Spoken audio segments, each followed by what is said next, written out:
Okay, so I wanted to do a little video just to explain to you how to do the next steps of your dissertation. Hopefully, you've, as I've discussed with you, you've been already looking up for sources and references to use in your dissertation.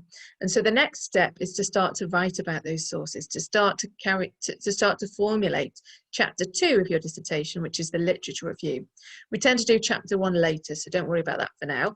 But your literature review is a really, really important part of your dissertation, possibly the most important part, because you'll refer back to it in lots of your other chapters that you're writing later on. So it's really, really important to spend time to get it right. So I'm just going to run through a few things to be aware of as you're starting to write your literature review. So hopefully you can see my screen. And it says here, what's the purpose of your literature review? Why do you need to write one, and what should it include? Well, the purpose of your literature review is for you to write about what literature is there on the topic of your dissertation. So if you've chosen to look at play and the use of play in early years settings, what's already been written about that topic? What research has already taken place? Or perhaps if you're looking at the use of computers and technology in a child's learning, what's already been researched, so that we're not just writing things on a blank canvas, but actually we're basing our research now, or your research that you're going to do for your dissertation, that's based on literature that's already been published. And so it's really, really important that you gather a really good awareness of literature that is available. And that means that then your methodology chapter and the research that you go on to do will be much, much more robust, will be much more useful. And there's a point to it if you're basing it, if you're kind of standing on foundations of what's already written in and published. Also, once we get to marking your dissertation, it demonstrates quite a few things to the marker.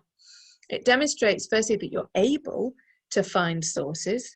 You've obviously been on a journey throughout your dissertation of how to find sources, and throughout your degree of how to find sources and so on. And so your dissertation is a culmination of your degree, really. It's a really great way that you can show off, you can show the marker how great you are at finding sources and the wide range of sources and the suitable sources that you've chosen. It also shows the marker that you have a really good knowledge and understanding of your subject area, whatever subject you've chosen your dissertation to be on.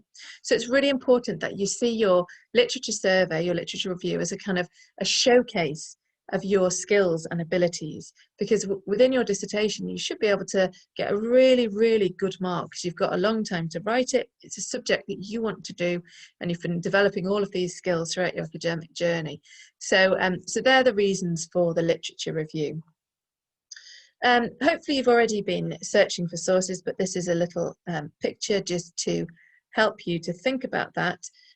So we see here that perhaps you use a particular search term or topic, and then you can change it and tweak it slightly, and it sort of shows you a bit of a pathway through. But I've already spoken to you about that individually, so I won't go on about that too much. But if you're finding it tricky to find sources and references on your topic, I definitely recommend you ask Philippa in the library. She's so helpful, always wanting to help. So do contact her if you're struggling. Okay, so rating sources. The purpose of this slide is to point out to you and to highlight something that you should already know by this stage, but that we can get sources and references from lots of different places, but actually they're not all of the same caliber. They're not all of the same academic robustness. So a book that is authored and has been published academically is a really, really good source. Likewise, an article in a peer-reviewed journal is a really robust source, or a chapter in an edited book. And what I would say is these are things that would be available either through the online library or through Google Scholar. Those sources, you know, are academic sources. However, these other things that are listed on this table, Wikipedia, the government website, newspaper articles, even textbooks really, and websites such as this, Brainy Quote or Simply Psychology is another one people often use. Basically, try not to use them in your dissertation. They're not really very good, good quality sources. Sorry, I should go back and say government websites and newspaper articles, they're not as bad as some of these websites further down the list. And you could use them for examples of things. So if, for example, you're talking about play in the earlier settings, you'd primarily use books and journals that you find on the online library or on Google Scholar. But you might want to put a few examples in from newspaper articles or from the government website, but they're literally just examples or sort of highlighting things that are happening in practice. But the main arguments that you should be making within your literature review should be very much based on academically published books and journal articles. Don't use any of these sorts of websites, Brainy Quotes, Simply Psychology, and so on, in your dissertation. They're really low quality sources, basically because they've not been peer reviewed. Just somebody has randomly written them. Yes, they're probably quite accurate, but we don't know for sure. Nobody's gone through and said, is this based on fact? Whereas the other things, academically published sources, have been peer reviewed and have been scrutinized so that we know that they are true, they're accurate sources. So make sure that most of your writing, most of your sources are these solid, robust academic sources. I've already advised you to do something like this, to have your source, as you're gathering your sources, to list the referencing information and then either put bullet points or sentences, a few key ideas, and then perhaps note down as well the methods that paper or that chapter has used. Then move on to source 2 and list it in this way. So hopefully you should, I've advised you to get 25 to 30 sources in this way with a few key findings, perhaps looking out for the method. So I've been advising you of that already. Now, once you start writing, once you've gathered all of these sources and you're ready to write, it's really important that you're really aware of this. It is not just a description. It's not a description.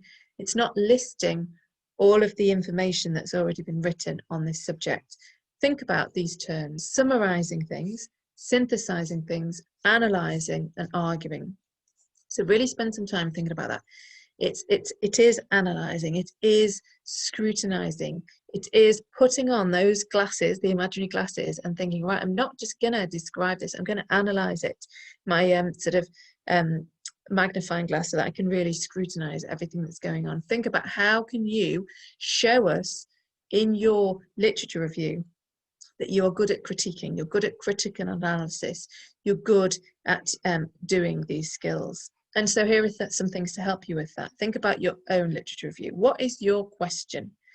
So hopefully now you're at this stage, you're ready to start your literature review, you are aware of what more precise topic you're going to study for your dissertation. And so with that in mind, you can start to formulate your literature review. Firstly, what's the general field of inquiry? But then looking at what are the agreements across different sources that you've found? What are the disagreements? What areas are there of controversy? Where are the gaps? Have you noticed that there's nobody really talking about how tablets and iPads and so on are affecting a child's mathematical competency or something? Okay, so have you noticed there's not much research on that, and you can point that out? Or is that an area that's talked about a lot, but there's not very much about socialization, for example, with peers? And what will your research contribute? So you should be trying to think in your literature survey, you're trying to think of something fresh. You're trying to give some new ideas. It's not that you're just simply going to be regurgitating all these different sources that you've gathered. You want to present them in a fresh way. You want to be pulling them apart and saying, hang on, these 3 people say this, but this one says this, and it's questioning whether that is correct. Or these 3 different sources all disagree with a policy that's on the government website. Why is that? So really start to be pulling these different things together. Think of yourself, I often say, like a judge in court, and you're bringing in evidence from lots of different people, all these different authors, and you're trying to find the true story. You're trying to give some kind of narrative and flow throughout. And as you bring in the different people, you say, well, this is right, but it's questionable because of this, or these 2 don't disagree. And you're really looking at the evidence in that sort of way. So it's going to be about 3,000 words. You've got to reference it really well, really well. Make sure that everything you're writing is really well supported with published academic sources. As I've said, this is a really, really important part of your dissertation, if not the important part, the most important part, because you'll refer back to it in all of your subsequent chapters. Really look to make good connections between different paragraphs, between different authors, between different articles and things, but also between theory and practice, really looking for those good connections and comparisons. And this chapter will ultimately prove that you've got a good knowledge and understanding of this subject area, but it also proves your ability to scrutinize and analyze and evaluate sources, which is really, really, really important at this stage. So, sorry, that's not quite, that's a bit of a typo. Must be about, you probably will develop 4 or 5 subsections. It shouldn't be must have 4 or 5 subsections. That's just a guideline there that I'm suggesting. Probably 4 or 5 subsections in your literature review. And these are basically the key themes that you've seen emerging. So for example, if you're looking at play in the early years setting, you'll perhaps have a chapter all about the benefits of play. You'll have a chapter all about resources for, a subsection all about resources for play, perhaps a subsection about the needs of children, or whatever themes you've seen coming out of the literature. And think carefully about the structure of each subsection. So don't just sort of slam down lots of sources and ideas that have come together, but really think about the order and the coherency of what you are writing, so that each subsection you'll introduce the theme of that subsection, but then you'll provide lots and lots of detail, lots of evidence, lots of scrutiny, and then at the end of that section somehow summarize and draw it together and move on to your next section. And make sure that each paragraph links to your key dissertation theme or title.